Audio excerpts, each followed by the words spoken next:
Hello friends, this is Sudeep Kaushik. Welcome back to our YouTube channel mister Kaushik. तो last जो मैंने video upload की थी उसमें अपना सीपीयू का फाइनल रिजल्ट बताया था। जैसा कि आपको पता है उसमें ऑल इंडिया रैंक 167 रही थी। और अब ये इस वीडियो को मेन बनाने का पर्पस मेरा ये है कि जैसे 2021 CGL प्री आ रहा है और 2 से ढाई महीने में अप्रैल में जो कंडक्ट कराया जाएगा SSC के द्वारा। और हम सबको ये पता है कि SSC ने अपना कैलेंडर जारी ऑलरेडी कर दिया है पूरी साल का। तो आप मेरे हिसाब से आप लोगों को किसी को भी बैठना नहीं चाहिए। इतने सारे एग्ज़ाम्स हैं बहुत अच्छे से, और SSC का एक ही सिलेबस रहता है, तो आपको बहुत अच्छे से तैयारी करके जल्दी से जल्दी सिलेक्शन ले लेना चाहिए। और जिस कंट्री में हम रह रहे हैं उसमें हम जानते हैं अनएम्प्लॉयमेंट कितनी बड़ी चीज़ है, कितने बड़े लेवल की चीज़ है। यहाँ पे लोग 8-8, 10-10 हज़ार रुपये महीने की जॉब के लिए कितना परेशान होते हैं। तो सबसे पहले तो आज मैं इस वीडियो में आपको एक कंप्लीट स्ट्रेटजी शेयर कर रहा हूँ कि कंप्लीट स्ट्रेटजी हर 4 सब्जेक्ट होते हैं, math, English, reasoning, GS। Complete strategy की आप कहाँ से पढ़ें चारों सब्जेक्ट्स को और किस तरीके से पढ़ें आपको, और किस तरीके से आप एग्ज़ाम निकाल सकते हो। अब आपका एक ये इल्यूजन तो ऑलरेडी दूर हो चुका होगा कि इतने सारे एग्ज़ाम्स में सिलेक्शन लेने के बाद कि मेरा तुक्का तो कहीं लगा नहीं होगा। और अपने जो मैं रिसोर्सेज आपके साथ शेयर कर रहा हूँ तो वो भी शायद वही रिसोर्सेज आपके साथ शेयर कर रहा हूँ जो मैंने फॉलो किए हैं। तो ये भी एक इल्यूजन दूर हो गया होगा कि इसकी बुक पढ़ लो, उसकी बुक पढ़ लो, इस टीचर से भी पढ़ लो, उस टीचर से भी पढ़ लो, इतने टफ क्वेश्चन पढ़ लो। तो अब हम ज़्यादा टाइम लेते नहीं है, छोटी सी एक शॉर्ट वीडियो है ये, जिसमें मैं चारों सब्जेक्ट बहुत ही ब्रीफ तरीके से बताऊँगा। और इन पे आप इस तरीके से काम करोगे तो definitely you will select through SSC। और ये मेरी गारंटी, अगर आप इस तरीके से करोगे तो आपका जरूर सिलेक्शन होना तय है। थोड़ा टाइम लग सकता है लेकिन हो जाएगा किसी न किसी अच्छे एग्जाम में। तो सबसे पहले हम बात करते हैं कि इसमें कितने सब्जेक्ट होते हैं। 4 सब्जेक्ट होते हैं, मैथ, इंग्लिश, रीजनिंग, GS। तो सबसे पहले मैं मैथ को डील करता हूँ। मैथमेटिक्स में क्या करो आप कि मैं किसी पर्टिकुलर टीचर का नेम नहीं ले रहा, जहाँ से भी आपका मन करे वहाँ से आप अपना मैथ का कोर्स कंप्लीट कीजिए। कोई भी टीचर जब कोर्स कंप्लीट कराता है देन उसके साथ वो अपनी सीट्स भी देता है और अपने नोट्स भी देता है, तो वो सब करिए उसके साथ साथ। लेकिन जो सबसे मेन इंपॉर्टेंट थिंग है वो आपको साथ साथ में करनी है, डेली एक प्रैक्टिस सेट सॉल्व करना है। अब मैं बता देता हूँ आपको प्रैक्टिस सेट कब से सॉल्व करना है। प्रैक्टिस सेट आपको आज से और अभी से सॉल्व करना है। वेट नहीं करना है कि मुझे इतना चैप्टर्स पढ़ लेने चाहिए, परसेंटेज आता नहीं है, प्रॉफिट एंड लॉस आता नहीं है, CA SI आता नहीं है, तो मैं बैठ जाऊँ आराम से, पहले ये करूँ उसके बाद प्रैक्टिस सेट। ये तरीका नहीं है। एक छोटा सा हम एग्जाम्पल लेते हैं। आप तब साइकिल पर नहीं बैठते जब आपको साइकिल आती है। आप जब बैठते हो जब आपको साइकिल चलाना सीखते हो, जब बैठते हो जब आपको नहीं आती, 2-4 बार गिरते हो, फिर उठते हो, फिर चलाते हो।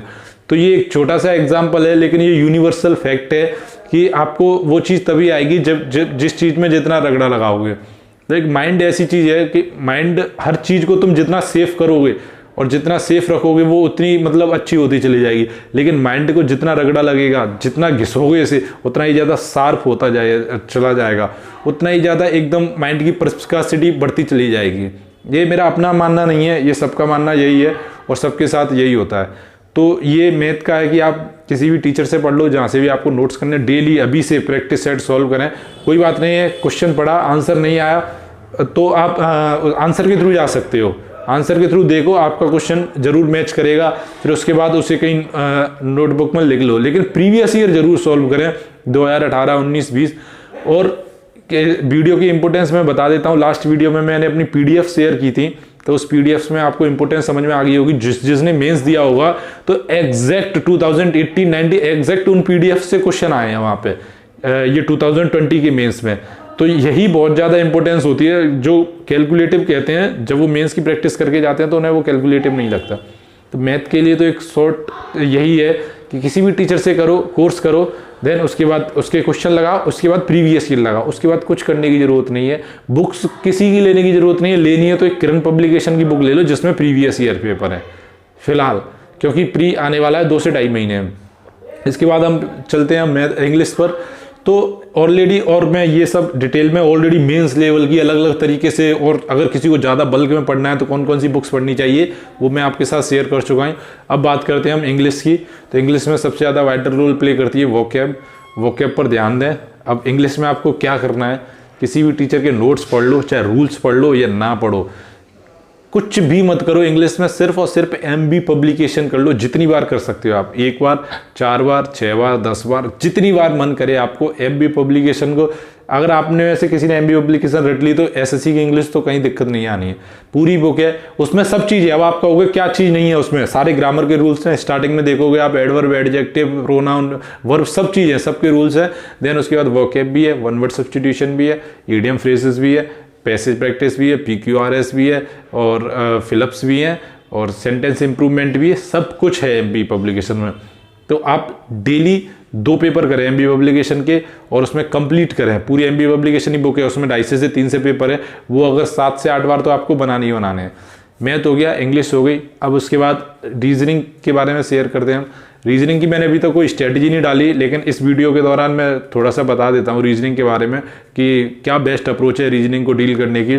जो मेरा अपना मानना है, रीजनिंग में कभी मेरे खास कोई नंबर कटे नहीं, 1 आध नंबर कटाए तो, वरना रीजनिंग में कभी कट नहीं हुए। इसका रीज़न क्या है कि रीजनिंग को बेस्ट तरीका है। सबसे पहले तो रीजनिंग एक बहुत ही लॉजिकल चीज़ है। अगर आपका इमेजिनेशन पावर बहुत अच्छी है, मैथमेटिक्स बहुत अच्छा है, और अगर आपके अंदर अंडरस्टैंडिंग लेवल इतना है कि आप SSC में बैठने जा रहे हो, तो रीजनिंग ऑटोमेटिकली हो ही जाती है।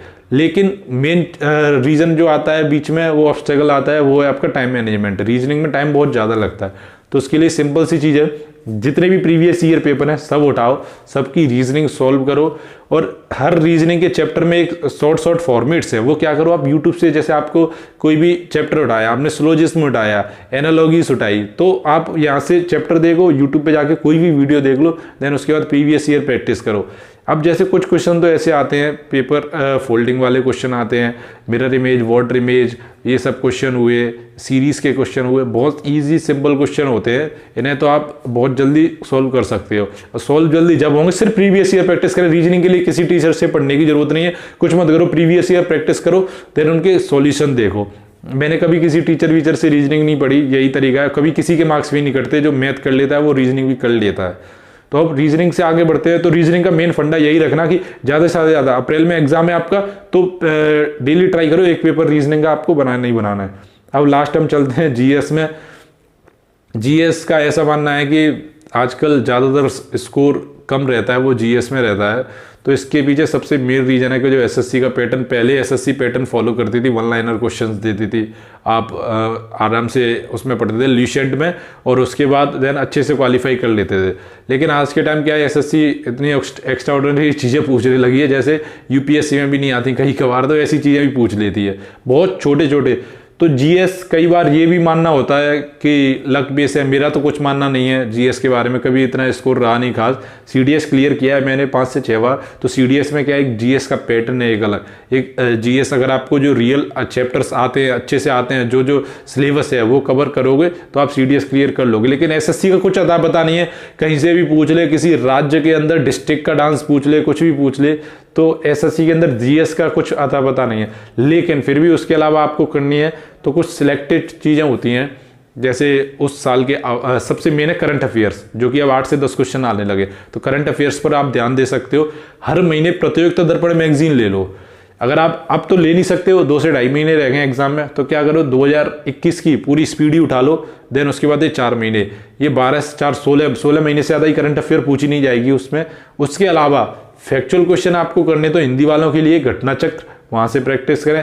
इंग्लिश वालों के लिए उसी का इंग्लिश वर्जन है जो राकेश यादव सर ने निकाला है, वहाँ से प्रैक्टिस करें। उसमें क्या है कि जैसे मान लो ज्योग्राफी है, ज्योग्राफी को आपको क्या किया गया, चैप्टर्स है, कोई भी चैप्टर है, आपको इंडिया एंड इट्स डाइवर्सिटीज़ है, तो उसमें वो बहुत अच्छे से दिया है, चैप्टर के क्वेश्चंस दिए हैं SSC के प्रीवियस ईयर।